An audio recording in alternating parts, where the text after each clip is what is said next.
Hello there, welcome back. This video is part 2 of my series. In this portion of the series, I will be discussing subjects and directly about Secretary of Defense Pete Hegseth. And in addition, all of the members of the Senate Armed Services Committee who I know gave Pete the vetting and the hearing that he deserved, and I'm glad that we all ultimately decided that the President's nominee for Secretary of Defense ought to be our actual Secretary of Defense, and we're here today. And his life, including his education, military service, political career, news career, and now tenure as Secretary of Defense, including my discussions about Pete Hegseth. I will also be delving into the Iran war.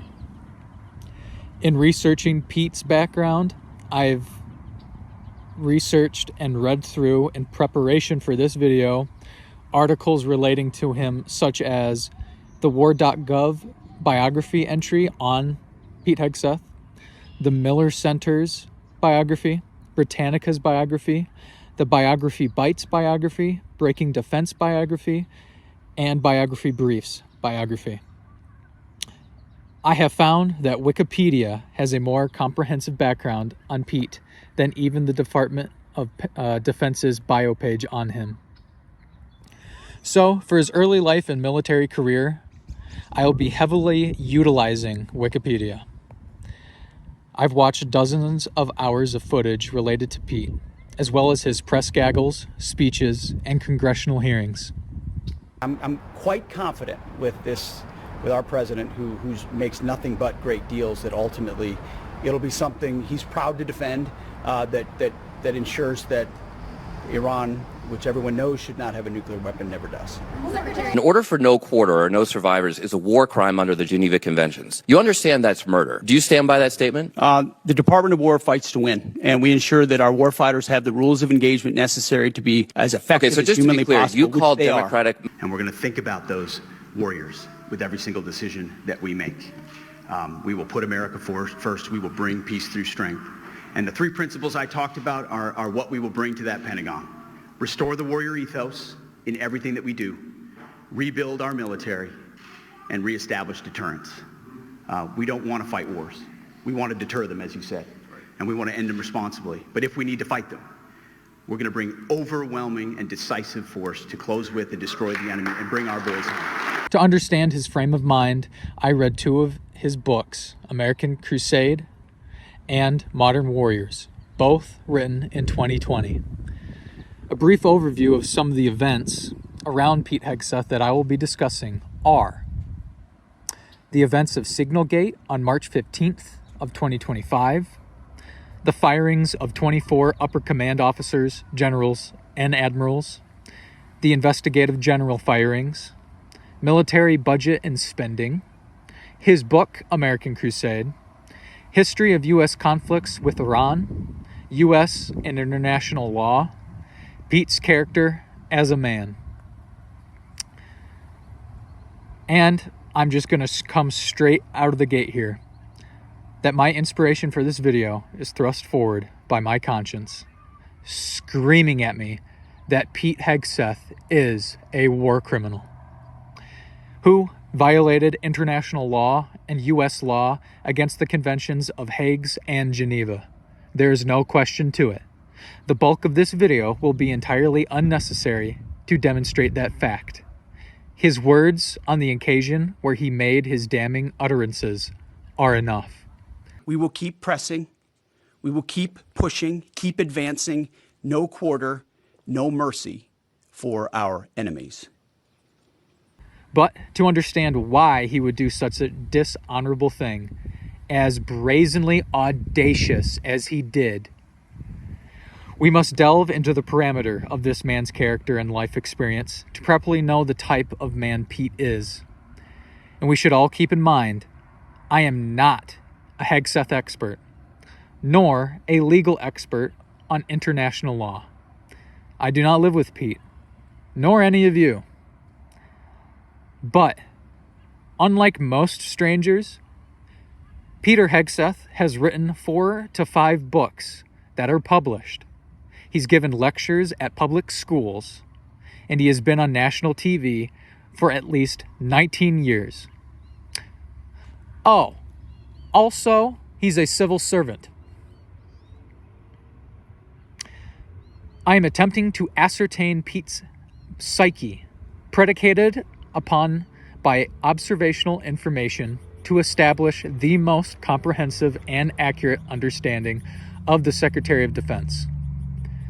So with that, let us get into part 2 of this series by ending this introduction with some wise words from a man who has lost his way, to help remind me to stay true to my own course.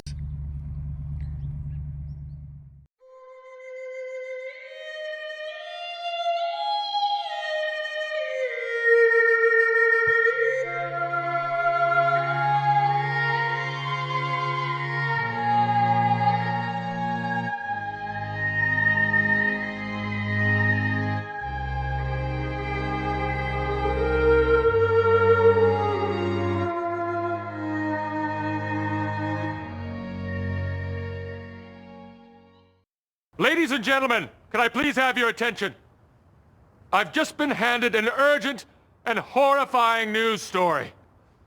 And I need all of you to stop what you're doing and listen. Welcome to this PBS News special report. Today, the U.S. and Israel launched an unprecedented joint attack on Iran with the stated intention to overthrow the Iranian regime. Kamala is campaigning with warmongers like Liz Cheney. How do you think that is? Whose father virtually destroyed the Middle East. She talks big, oh, I want war. She always wants war. Every time I was with her in the White House, she sits back in Washington, oh, we ought to go and attack Iran, Iraq, we're going to attack everybody. A short time ago, the United States military began major combat operations in Iran. Iran is the world's #1 state sponsor of terror and just recently killed tens of thousands of its own citizens on the street as they protested. Its menacing activities directly endanger the United States, our troops, our bases overseas, and our allies throughout the world. And we're not going to put up with it any longer. Good morning. I'll start, as we often do here at the Department of War, with the bottom line up front. For the world to hear and the press to actually admit. Between our Air Force and that of the Israelis, over 15,000 enemy targets have been struck. That's well over 1,000 a day. Fighters and bombers all day, picking targets as they choose. As our intelligence gets better and better and more refined. We are only 4 days into this, and the results have been incredible.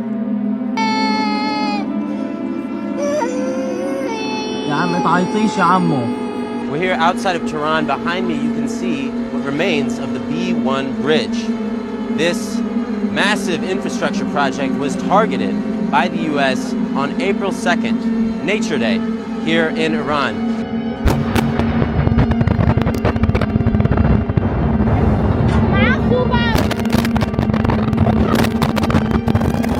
When at least 2,000 people had gathered in the area to enjoy the scenery.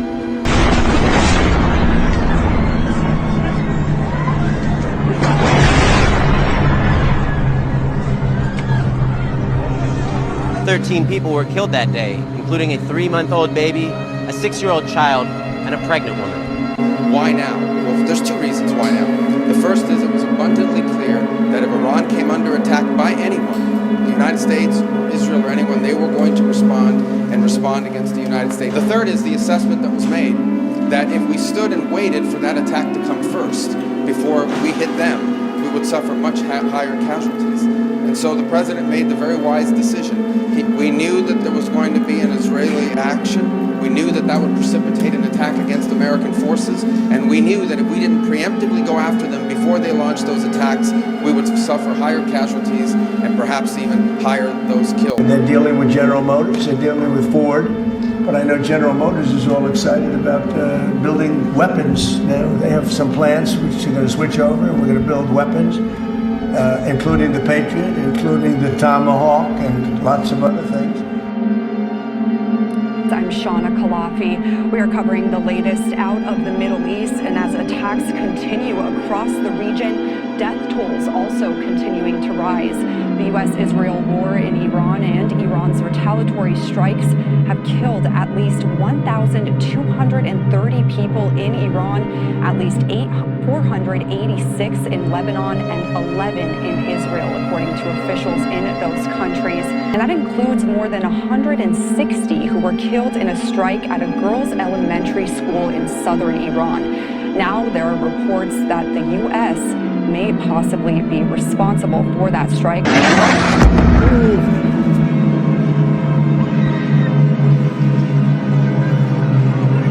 New video has surfaced showing what appears to be a U.S.-made missile hitting a building next to a girls' school in Iran. The video was first shared by an Iranian media outlet, then posted on X. Experts say it appears to be a U.S.-made Tomahawk missile that's seen in the video striking a building. One expert says responsibility for the strike can't be certain without access to the munition fragments. At least 168 people, mostly children, were killed in that strike. ABC News has requested a comment from the Pentagon. The United States bomb a girls' elementary school in southern Iran on the first day of the war and kill 175 people. In my opinion, based on what I've seen, that was done by Iran. Is that true, Mr. Hegseth? It was Iran who did that? We're certainly investigating. Still investigating. But the only side that targets civilians is Iran. We think it was done by Iran. This is the kind of no-nonsense, results-driven war fighting that America demands.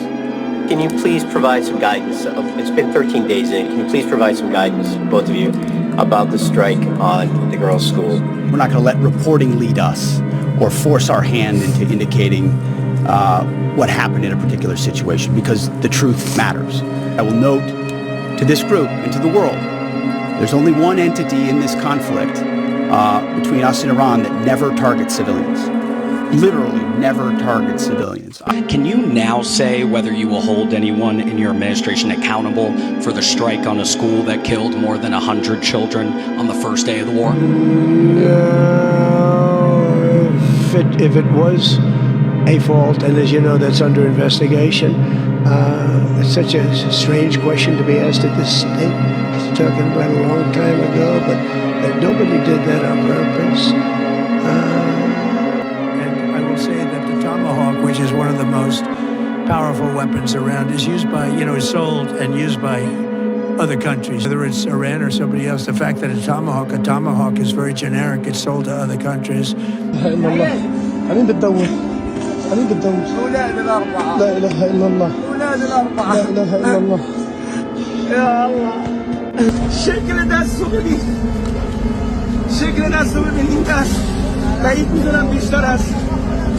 سال داشته باشه خوب به این دست این کودک بنگریم بزرگواران خوب نگاه کنیم یه بار دیگه رژیم صهیونیستی اثبات کرد ثابت کرد جهانیان ببینن جهانیان این جنایت رو ببینن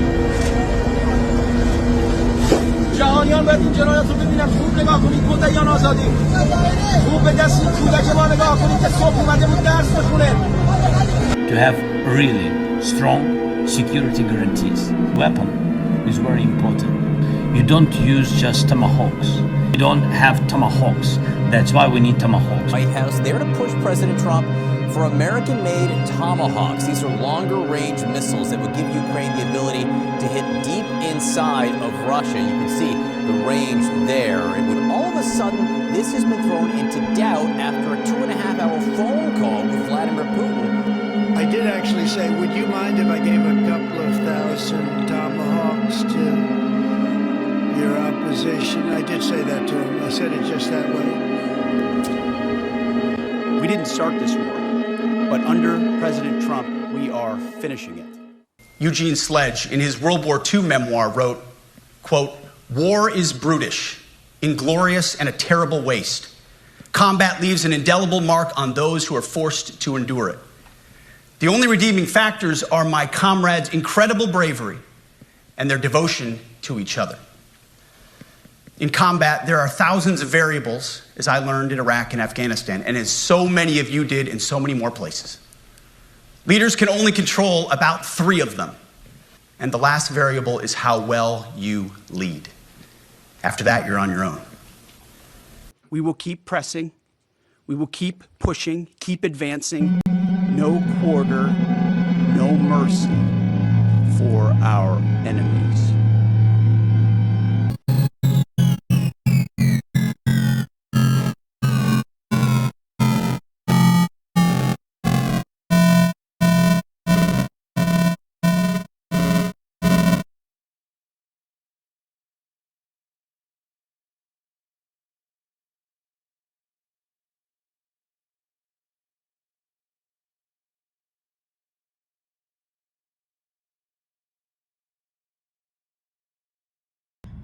Peter Brian Hegseth was born on June 6, 1980, in Minneapolis, Minnesota, to his parents, Brian and Penelope Hegseth. In Pete's book, The Arena, Good Citizens, A Great Republic, he said he was raised by 2, quote, God-fearing, America-loving, and hard-working parents who took pride in the homely virtues of the household. Brian was the activities director for Centennial High School in Circle Pines, Minnesota for over 27 years and had served in education for 42 years total. He retired in 2019. This was provided by presshubs.com. Penelope, or Penny, was a stay-at-home mom for the family during their children's early years and later became a life coach for Gallup Strength Coaching around 2010. And she also started working for the Minnesota Excellence in Public Service MEPS series, an annual program for Republican and center-right women. I obtained that from Yesaran Life Stories. Pete has 2 brothers, Nate and Phil. Nate works for the U.S. Embassy in Chile, and Phil used to work for the Hudson Institute in Washington, which was a big political think tank. But now, as of February 24th, 2025, he is serving as the senior advisor to the Secretary of the Department of Homeland Security. Spokesperson Kingsley Wilson told Defense News. Phil also worked for Pete directly as a media relations rep when Pete was the CEO of Concerned Veterans for America. Faith was a large part of the Hegseth's lives as a family. Quoting from the issue of the Princeton Tory, the conservative magazine of Princeton University, Pete states that the Princeton Tory freshman issue, in his section, Notes from the Publisher, he wrote, quote, I was raised with a general appreciation for government, patriotism, and small-town values. But most importantly, my parents instilled in me a thorough understanding of right and wrong, and an unwavering faith in Almighty God. Whilst the Hegseth family was still young, they were hunting around for a new church that would give them the freedom to, quote, get away from life and worship the way they wanted to. Brian told the Star Tribune on April 26th of this year. They found First Baptist Church in White Bear Lake, Minnesota, and decided that to be their congregation. In Pete's aforementioned book, Pete thanks his church and his pastor, Bob Merritt, for supporting Pete in his shining moments in times of trouble.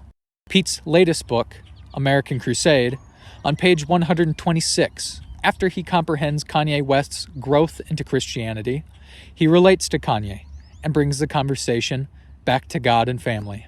Quote, I thank my parents every day for giving me the very same foundation of all the priorities my parents had for the upbringing of my brothers and me.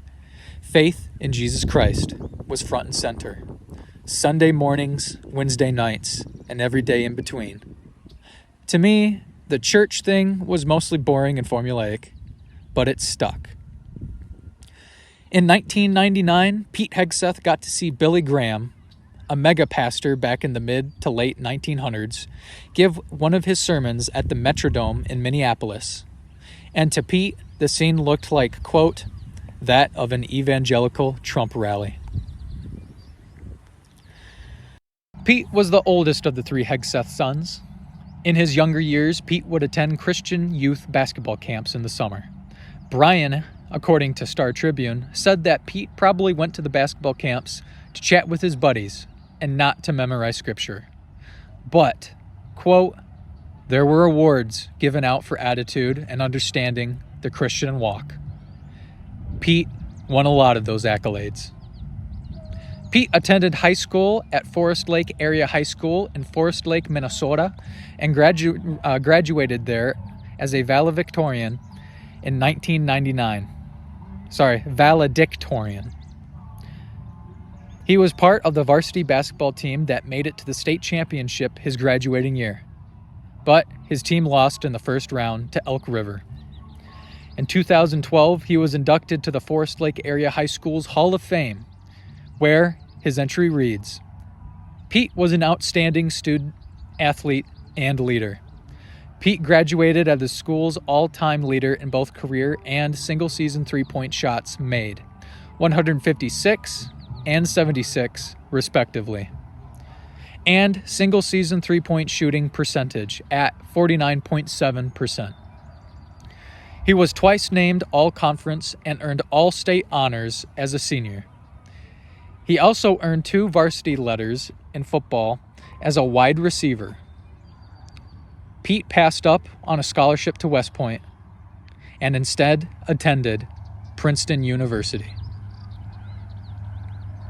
Pete went to Princeton for a Bachelor's of Arts in Politics, where he studied classes such as Constitutional Interpretation under Robert George, the 6th McCormick Professor of Jurisprudence and Director of the James Madison Program in American Ideals and Institutions.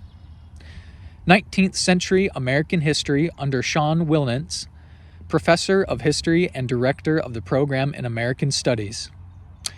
And some presidential history classes under Fred Greenstein, Professor of Politics Emeritus and Director of the Research Program in Leadership Studies.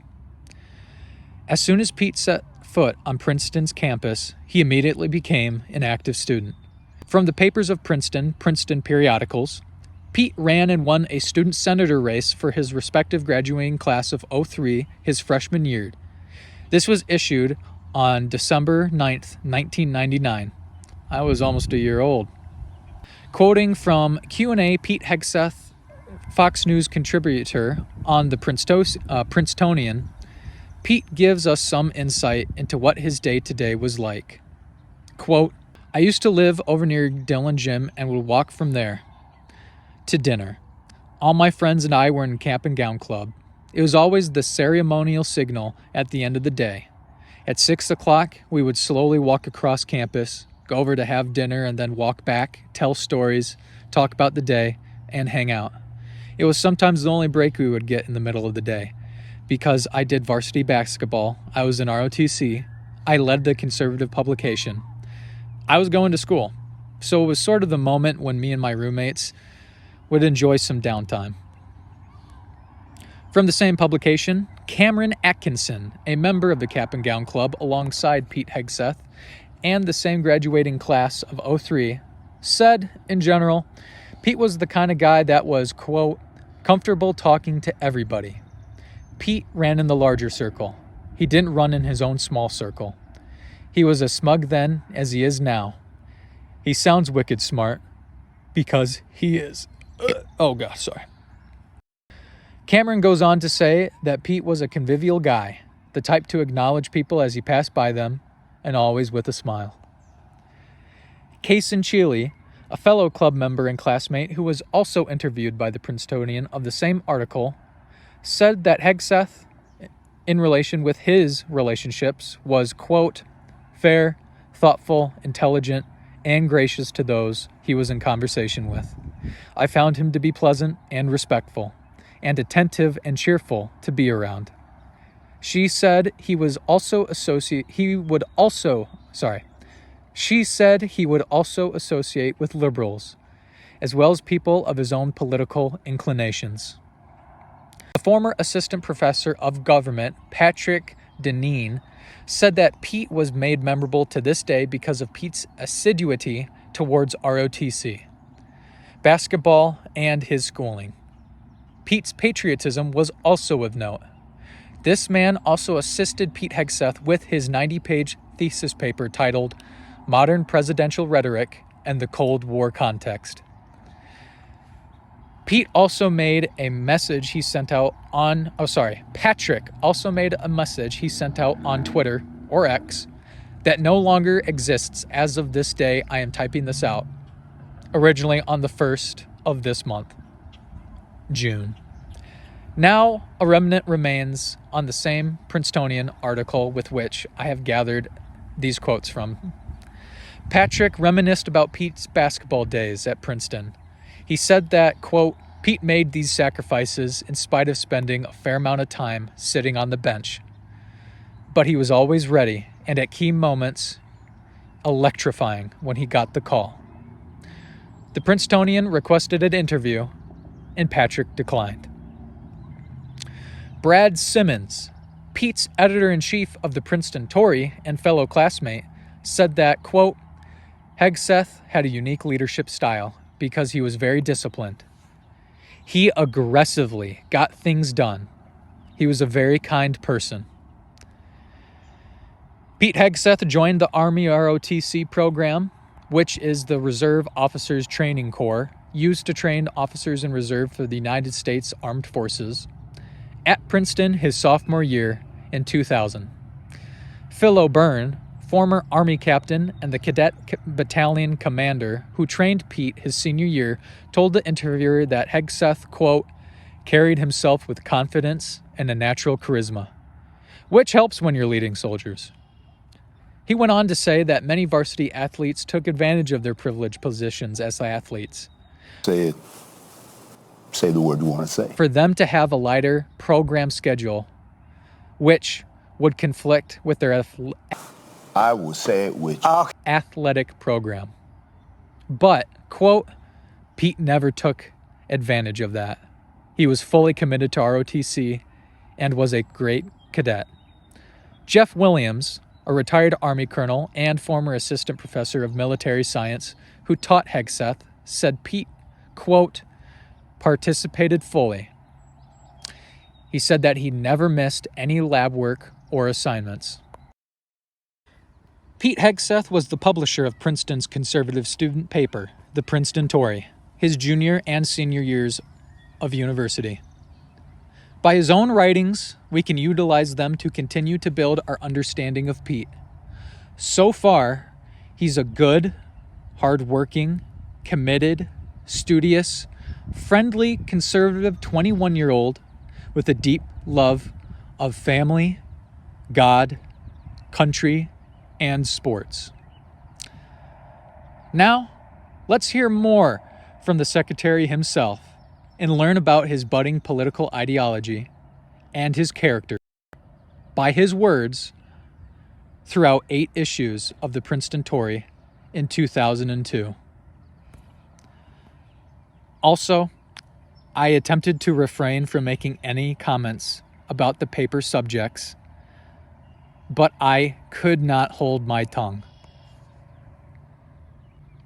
Starting February to March 2002 issue titled Coming Out of the Closet. In the Princeton Tory 2002 February through March issue Coming Out of the Closet, in his Notes from the Publisher section on page 2, he concludes his first paragraph with a summation that Princeton is a university of a multitude of ideologies, like moral relativism. To me personally, there's an undertone of a subtextual conversation that while there are differing thoughts, almost all are under liberalism or socialism.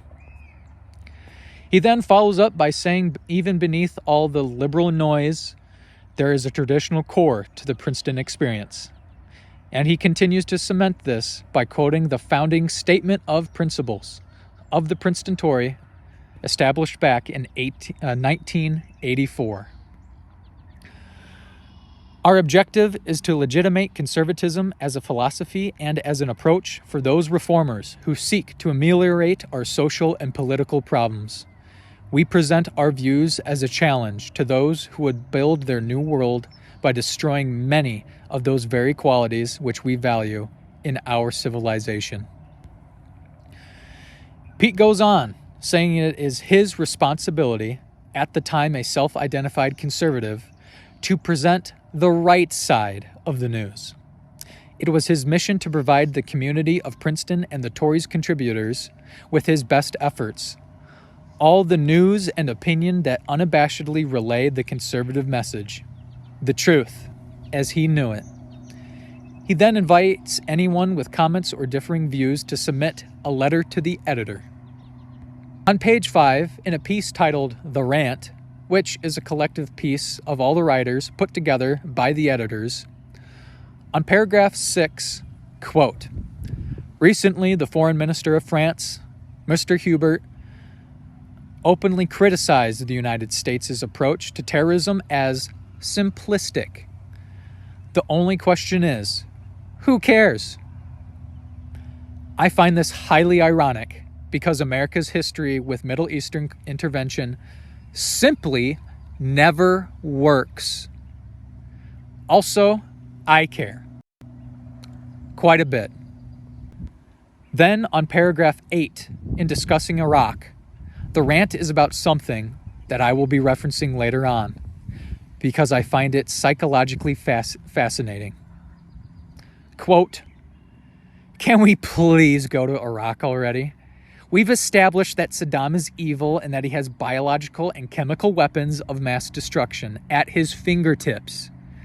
What further evidence is needed? Let's take him out.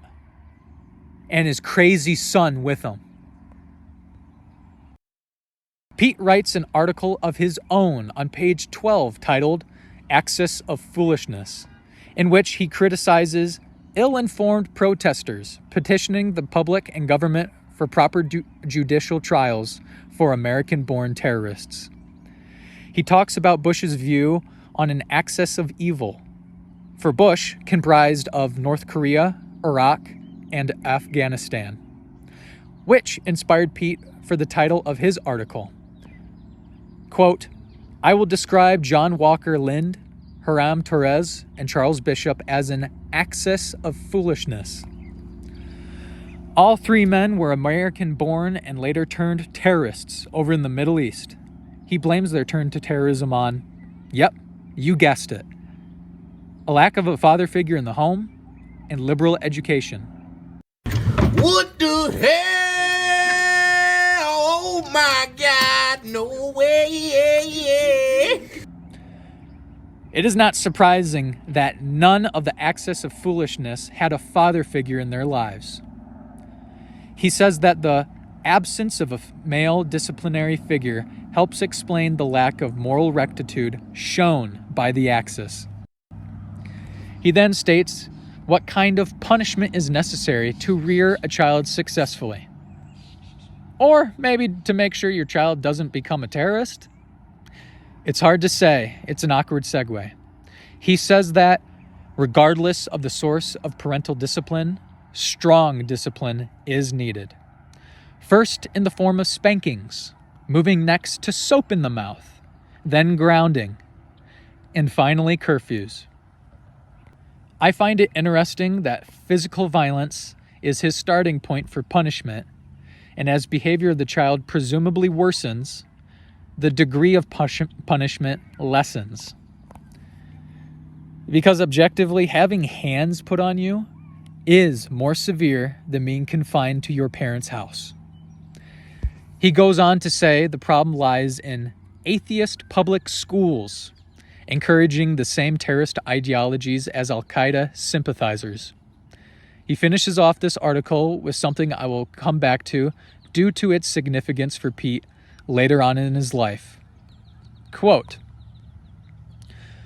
"I don't know exactly where the aforementioned axis of foolishness gained its desire for radical knowledge, nor exactly when their affinity for militant Islam began. But I can tell you one thing. It was not around the dinner table. Parents are not experts in morality, but can at least provide their kids with a basic structure for deciphering right. Id est, that is, not killing innocent people, from wrong. Id est, killing innocent people.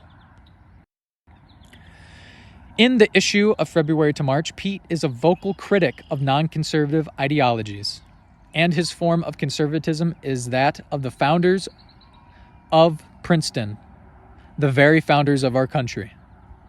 Pete is also sharp in his choice of nouns and adjectives for those whom he views as his political adversaries, and seems to have a contradictory view of the Pledge of Allegiance, since he says that Americans have truly come to embody the timeless creed of one nation, under God, indivisible, with liberty and justice for all. He professes justice being for all as a timeless creed, but he then contradicts himself as he sets up one of the bases of his argument. Or point, I'm not sure.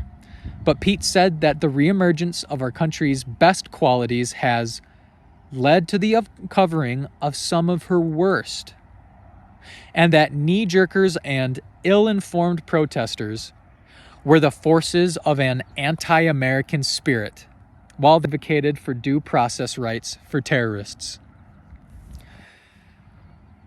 How is requesting justice be done for those who violate the law and must face judgment for their alleged crimes be anti-American, when that is a core right from the Bill of Rights, and more specifically, the Fourth Amendment, where you need probable cause to detain, search, or seize a person and anything on them, and also the Fifth Amendment, where no person shall be deprived of life, liberty, or property without the due process of law. I share the sentiment that those three young men are losers and fundamentally have a corrupt perception of the world and evil perception of the world. And they deserve to be punished. I can still feel that way and also affirm the Bill of Rights established by our founders. Here, I see Pete fundamentally missed that mark. I totally understand what you're saying. Can you just shut up for 1 second? I'm trying to beat this up. April 2002 issue, titled Killing Feminism. In this month's section of Notes from the Publisher, we see our glimpse at Pete's vocal disdain for diversity and his ardent support of Western civilization.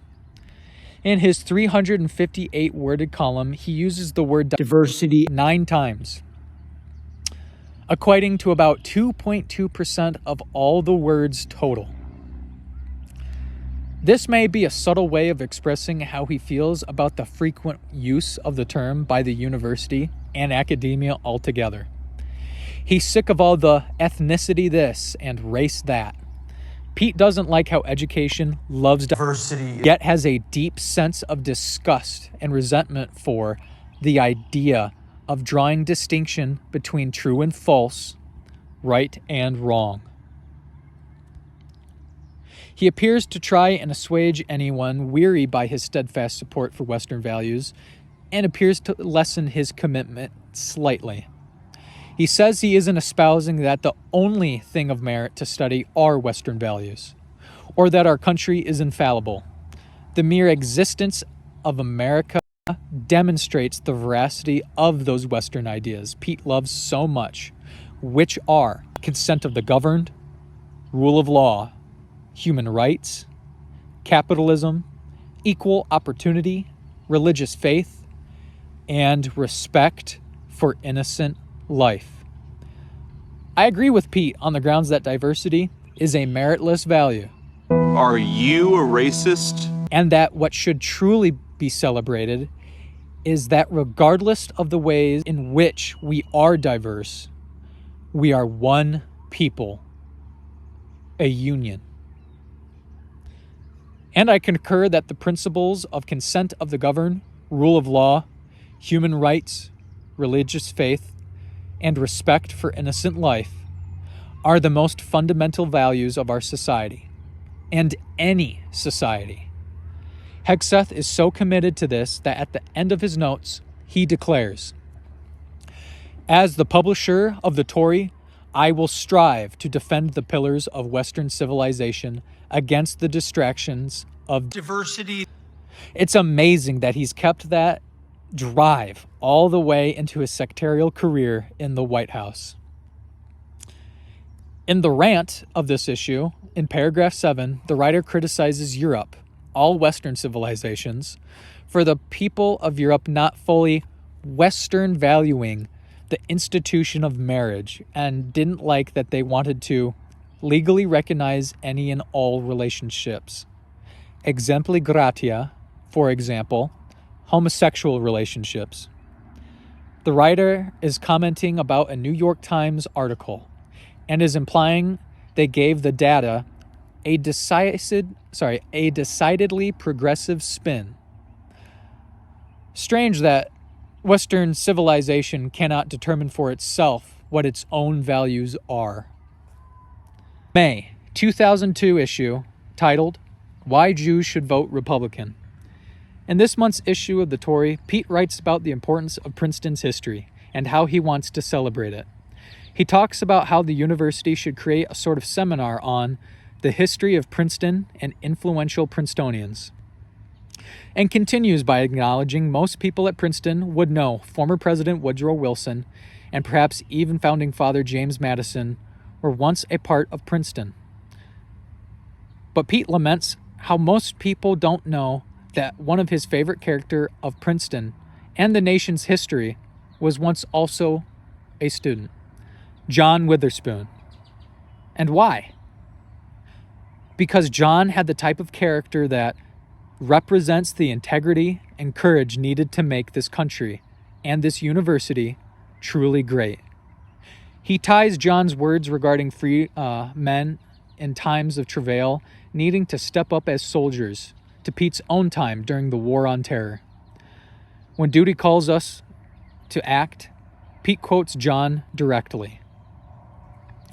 In times of difficulty and trial, it is in the man of piety, an inward principle, that we may expect to find the uncorrupted patriot, the useful citizen, and the invincible soldier. And I must say, we should not forget these words. They will come back later for reference. September 2002 issue, titled, Dig In and Fight. Coming into his final year at Princeton, Pete welcomes the incoming freshman class to the Princeton fold in his publisher notes section. He tells them they'll love their academic career there, that even if they're overloaded with assignments, that it's all right they don't know everything yet, because they're new to college life. He reassures them by being an anecdote for his own topic. No one expects you to have it all figured out, at least not yet. In fact, I'm a politics major, but when I first arrived at Princeton, I honestly didn't know the fundamental differences between Republicans and Democrats. Pete also warns that his potential freshman reader about using discernment to validate ideas and not merely blindly welcoming any and all ideas. Hegseth found the best advice on a Bazooka Joe wrapper. Be open-minded, but don't fill it with garbage. He found that it works pretty well. He goes on to give us a working definition of conservatism. It's principally concerned with minimal government, personal responsibility, traditional family values, and a strong military. These culminate into being the cornerstone of any strong society. He claims that academia has abandoned tradition and conservatism, and makes that statement that he's with the Tory projecting his conservative views as a challenge to those who attempt to build a new world by destroying many of the qualities we value in our civilization. He closes out by welcoming questions and comments, directing any potential commentator to contact them. But unlike in the February to March issue of the Tory, where Pete says he would enjoy to personally invite you to become a part of this discussion, he asked them to contact him if you'd like to submit a letter to the editor, or if you'd simply like to discuss a difference of opinion. But instead of an open invite for potential disagreement, he says just before his cornerstone aspects of a healthy society that if the reader is conservative, please write. If not, please read. So it seems Pete's discerning mind is starting to close off to potential criticisms. In this month's rant, I would like to briefly talk about paragraph 5, where the writer has a grievance with the New York Times announcing they would be highlighting gay marriages. Marriages were in quotation marks for two obvious reasons. One being the fact that gay marriage was illegal in the entire United States at the time this paper was printed in 2002. Secondly, the people at the Princeton Tory did not believe marriage was an equitable right for people not in their preferred sexual orientations. The writer likens same-sex marriage to quite grotesque acts. The author or authors asks, what if people just started accepting all types of relationships? Here, they directly question the reasoning behind the New York Times spotlighting homosexual marriage. At what point does the paper deem a relationship unfit for publication? What if we loved our sister and wanted to marry her? Or maybe two women at the same time? A 13-year-old? The family dog? Ah, yes. Because two dudes grabbing each other's sensually as adults in a legal marital contract for tax benefits and inheritance rights is to the same degree of immoral reprehensibility as child and bestiality. How logically inconsistent and blatantly inhuman. Without saying, because God says so, explain why it's morally wrong. But oh well, I'm the loser cranky at an article written 25 years ago. So, Pete wrote this month's cover story, titled Dig In and Fight, Why America Must Win. An article in remembrance of 9/11, the terrorist attack on the United States that killed 2,977 Americans.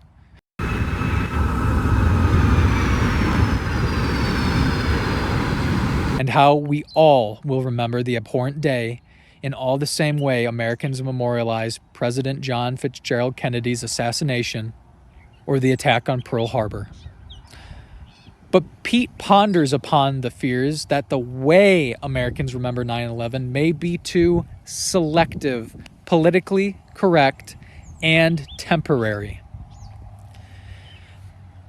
That it would only be a consolidative, gun.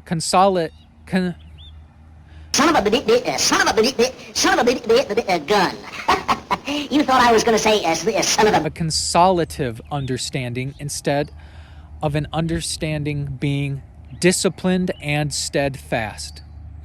Pete wonders if a steadfast and disciplined understanding will be enough for transcending first-order emotions.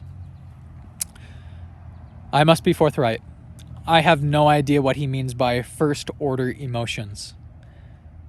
Does he mean that a forthcoming, perhaps compassionate understanding is a principal emotion to Americans? Or is it more so that principles predicated upon some basis of sympathy is a primal feeling that takes the floor of the mind in relation to such a tragedy? He never explains these first-order emotions, and frankly, it upsets me. I want to know. It appears he is concerned that the focus of the country shouldn't overshadow the soldiers fighting in Afghanistan. While we bicker over the best way to memorialize the World Trade Center, we mustn't forget that we still have thousands of American GIs in Afghanistan hunting down a terrorist network which seeks our ultimate destruction. Hegseth continues by complaining that during the freshman orientation week, the newbies have to attend a mandatory freshman seminar for 2 hours about sexual politics, in which they would have to learn about feminist writers such as Betty Friedan and others. The freshmen will also attend a mandatory 1-hour assembly on 9/11, on its 1-year anniversary. And right after that, they have to also attend a 2.5-hour indoctrination titled Reflections on Diversity. He is still maintaining that drive. He says the school will attempt to engage and treat all perspectives equally, except those regarding religion and traditional values, which Pete finds to be a contemptible fault on the university's part. According to Pete, they undermine its goal when they don't give students the aid to discover, decipher, and encourage correct thinking. He criticizes Jimmy Carter for calling a premature end to the Cold War and jokingly wonders if by simply understanding the Soviets, that would somehow yield a good outcome. He warns that a memory undisciplined and inclined towards an unknowing naivete can devolve into an anti-American powwow, giving credence to the evil ideologies that motivate their violence. Whose ideologies? The terrorists. Pete asks what the effect does a disciplined memory have, and how America can, with integrity, continue its war against terrorists in Afghanistan. By continuing to track them, because the nature of our democracy leaves us forever vulnerable at home, and we cannot solely rely on the Department of Homeland Security.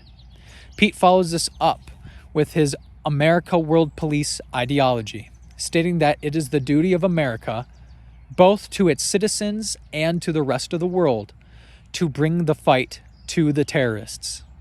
He then quotes Bush's September 20th speech to support his argument. Our response involves far more than instant retaliation and isolated strikes. Americans should not expect one battle, but a lengthy campaign, unlike any other we have ever seen. Bush continues by saying that this is the fight of all who believe in progress and pluralism, tolerance and freedom. Pete says that, to the point, America has to succeed against radical Islamic ideologies in the same manner as the United States fought against the philosophy of communism and fascism. Pete says we are bound by a duty to be steadfast and never quit in this endeavor. And Bush understood that, and the cost of inaction, according to Pete.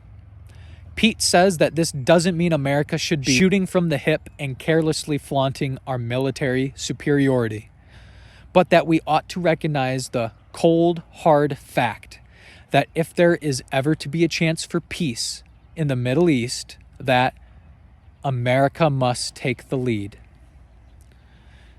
Pete continues in his next paragraph, laying out how perhaps America should invade Iraq because Saddam utilizes horrific chemical weapons against his own people and neighboring countries.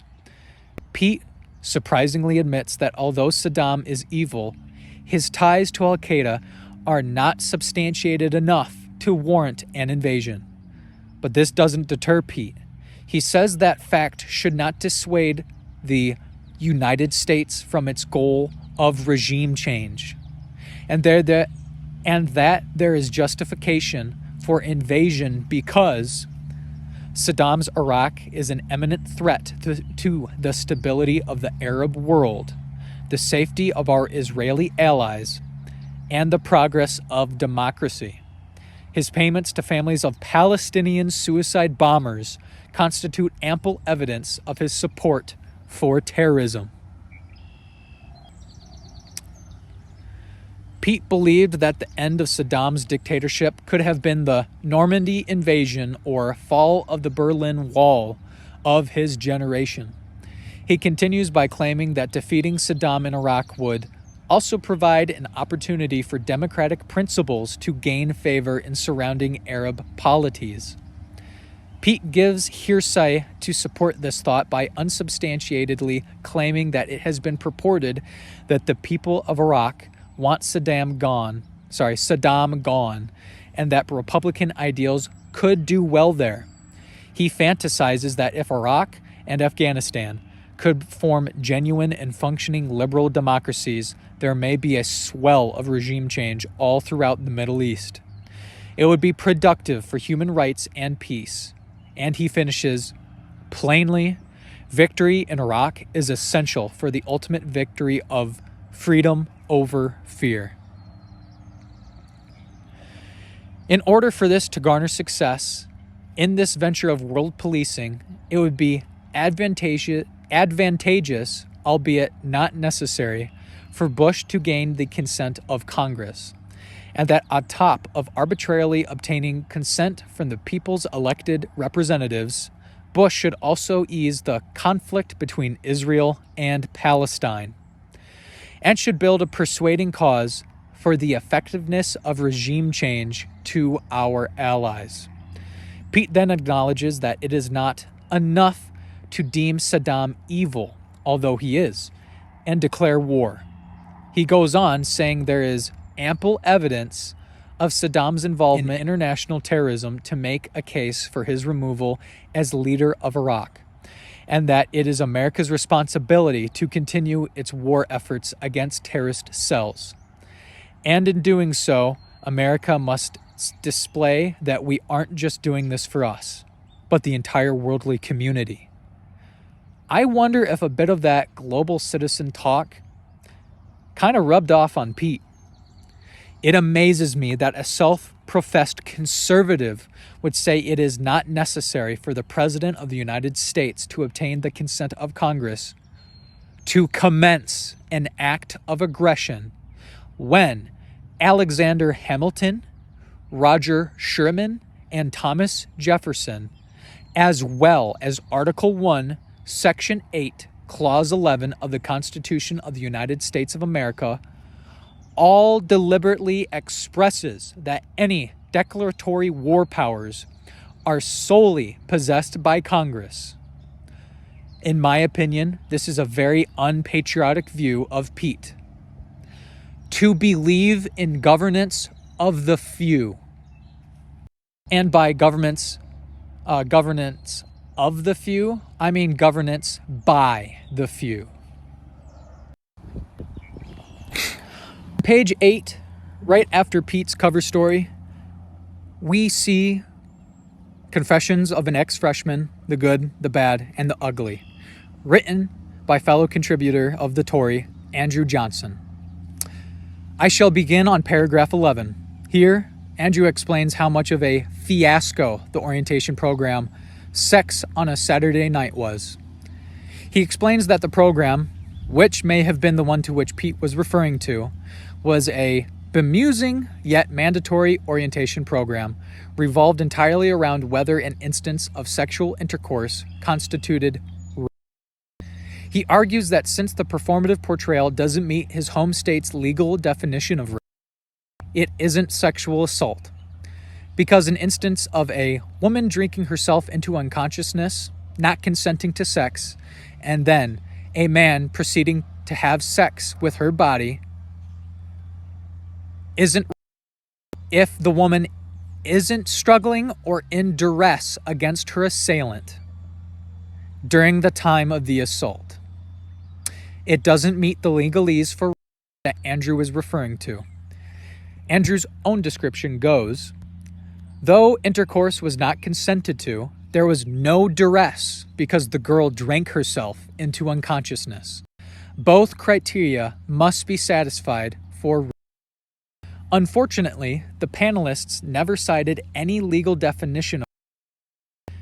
Yet the panel, all females in the session I attended, claimed that it was. He says that regardless of the technicalities on the subject, the panelists never argued the legality of the rape in question, nor the nuance of how universities deal with promiscuity in the school. He's upset how Princeton is doing their students a grave misservice when they permissively discuss one-night stands, simultaneously ignoring the metaphysics and the morals of the issue.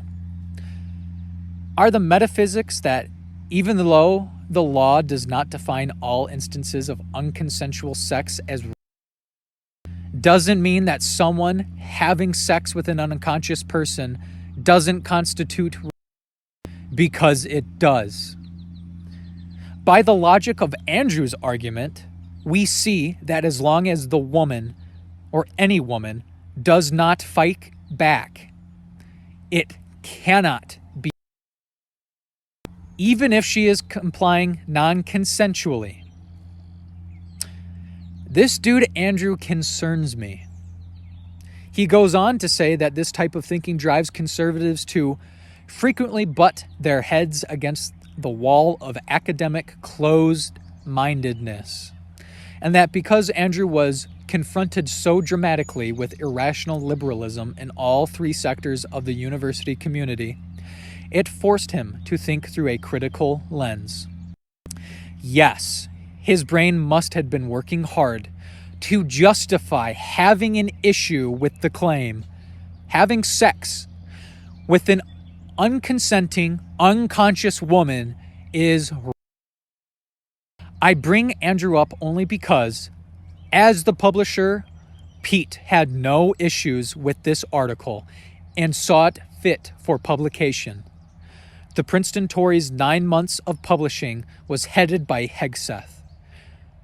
There was too much information to go over, and I would like to just point out that Pete selected each article for publication. As the publisher of the paper, it was his job to decide what got published and what didn't. So, if you go and read the multitude of articles I did not have time to discuss, as you eye them over, understand that Pete believed each article was worthy for public viewing. Oh my God. October 2002 issue titled Abortion at Princeton. In this issue of the Tory, Pete starts off in his notes from the publisher with a quote by Lincoln, in which Lincoln espouses that the political philosophy germinates in schools before they reach government. And then Pete poses a question to the reader. What is the philosophy of our schoolroom? From what I can tell thus far, in your schoolrooms, Pete, you believe it would appear to be a collective humanist, moral relativist philosophy. Or also just multiculturalism. He says that due to the topics discussed in this month's issue, Pete is not encouraged by the prospects. Pete lays out the things he views as the troubles of his day as being encouragement and support for premarital sex, homosexuality, abortion, and general hostility regarding religion. Pete also lays out the types of values being encouraged by university that students can be taught about in every school setting. And those values are diversity, skin deep, tolerance, one-sided, my goodness, they're really going over there, multiculturalism, anti-Western, and sexual gender liberation, anti-family. Pete continues and delves into an experience I myself have had. The position that in order to obtain truth, when there is no one there to help guide you, in order to build up the principles of justice and civic duty, a student has to put in long hours and extra effort. And unfortunately, that means honing their skills alone. He finishes that though this obstacle of a lack of guidance is before each student, and that every one of them has the ability to make their choice, to take the wide road, made unobstructed by moral relativism, or the narrow road, less traveled, yet guided by a quest for the truth. Continuing his sworn duty, he wishes that, as a part of a larger conservative movement, that he and others from the publication can assist Princeton students to choose the path less taken. This month's rant has 3 paragraphs about homosexuality. The first of the articles discusses the gay kiss-in event that happened on the school grounds. A group of gay advocates hosted a public viewing of two same-sex people kissing for onlookers to see. The authors have the same sentiment as I. It's weird kissing in front of people and having them cheer you on. It would be less weird to me if it was a wedding. I believe I would find it to be less voyeuristic. The writers make a valid point that having a shock value demonstration does not change any minds. That for people harboring opposite views, as opposed to those who would look on and cheer, would reaffirm their disdain and push them further away from actually changing any of their beliefs. The writer says that because in failing so miserably, you helped to remove more credibility from the homosexual movement and made its cause seem even more irreverent, illegitimate, and irrelevant. Congratulations! The amount of vehement dislike for homosexuals by the Tory is highly manifest, especially that feigned congratulations at the end. I would not say that they failed miserably. I just think their method should have been more extreme and in a more appropriate context. Like if it were a mock wedding, then the cheering would make sense to me.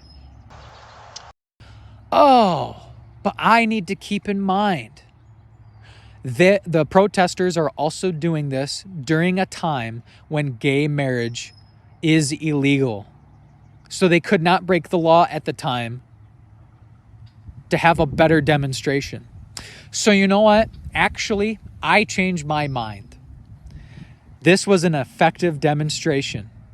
I mean, look at you guys at the Tory.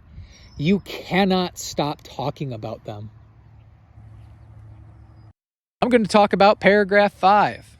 It's about Harvard having a dispute over military recruitment on campus because of the don't ask, don't tell policy of the military, which from 1944 to the year 2011, the military never asked about sexual orientation of service members, but if any were openly gay, their service would be terminated. Supposedly, a bunch of gay activists said because of this, they would flood the recruiter's office with tons of applications. The author of this paragraph of the rant said this would lead to crowding out potential recruits and derailing the whole process, which I do not understand. If they can perform the duties necessary to facilitate defense and security for the people of the United States of America, how would that take away from other potential recruits? Last I checked, there's not a cap on how many people can apply to the recruiter's office for military service and consignment. The writer admits that there are valid arguments about the military's policy on homosexuals serving the country, but they never addressed that point. And they segue that it's more important that the government has personnel to hunt down the terrorists who kill gay people. Paragraph 10 talks about how no matter how many public shows of kissing or holidays or gender-bending days there are, even if boys can wear bras and girls can wear ties, till everyone at the Tory are blue in the face, it won't change the fact that, to those at the Tory, the homosexual lifestyle is abnormal and immoral. November to December 2002 issue titled God and Politics. This is Pete's last time as publisher for the Princeton Tory. So his farewell in this month's notes from the publisher section is a reaffirmation of his mission whilst being publisher. Pete says that he has acquired a lot of experience as publisher for the Tory over the past year, and with being confronted on his views in private and public settings, he's come to the conclusion that the conservative worldview holds water. He says his philosophy is more than reactionary and not merely just a means of protecting the establishment. To Pete, conservatism is America's most constructive and comprehensive vision for the 21st century. He also recalls and quotes himself from his very first issue as publisher back in February, where he believes he's achieved reporting on the conservative truth and creating a campus discussion. Pete then sets up a straw man for himself, claiming others have called the Tory intolerant of gays, feminists, and atheists. He says that conservatives are far from intolerant because they support marriage, family values, and religious faith, and desire them to be encouraged by the public and private sectors. Now, coming right out here, Pete, you are a liar here. Just a flat-out liar. You guys compared gay marriage to pedophilia and bestiality. Two things that no human being should ever tolerate. And if they do, they are unsafe to society. You yourself published that homosexual marriage was abnormal and immoral. So your intolerance is plain and openly disdainful. Congratulations.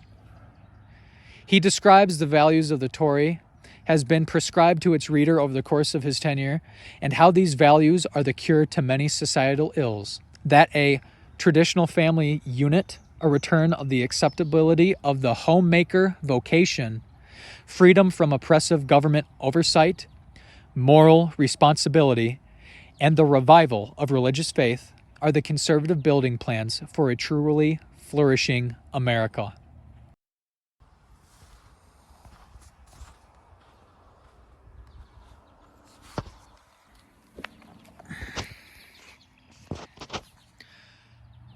April to May 2003 issue titled Stacking the Deck. Pete returns to the Princeton Tory to write his last article for the publication, titled Last Word, with the title of his article subtitling the piece, Meditation on the Statue of a Tyrant. His first paragraph details his relief for the Iraqi people and the world by watching Saddam's statue being toppled over. He gripes how not everyone at Princeton views the occasion in the same light as he, that liberals see it as the proliferation of an American empire.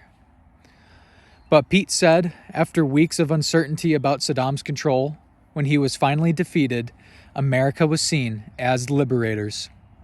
Pete says that this liberation was seen by Princeton as America being oppressive invaders, aggressors, and murderers.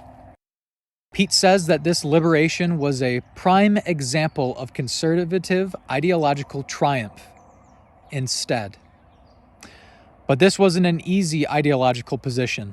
Pete said that for conservatives it was tough to keep faith in the purpose and cause in Iraq.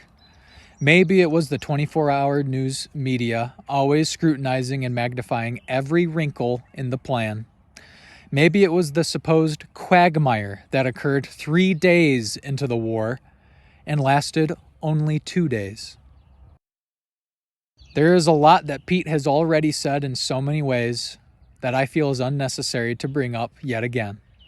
So, I'll leave off Pete's last piece for Princeton with a Frankenstein sentence to express Pete's conclusion of conservatism. At Princeton, and in France for that matter, conservative ideas and conservative presidents are supposed to fail because conservatives are wrong and academic liberals are right. My experience, and the Iraqi experience, he says as an American college student, has been quite the opposite. America and the world will prosper because the conservative stance will prevail. Conservative ideas have worked, do work, and will continue to work.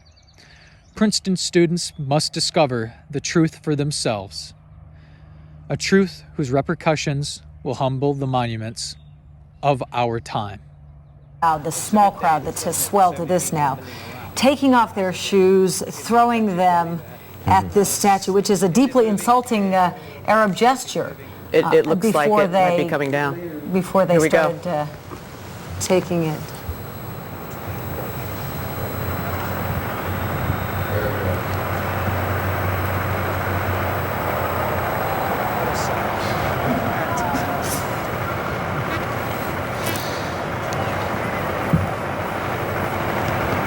They could get the brass to bend, but not to break, apparently. And with that, Pete retired as publisher emeritus. That's a title for someone who is actively part of an organization who then graduates or retires from that program or position, but is still affiliated and engages with the organization still.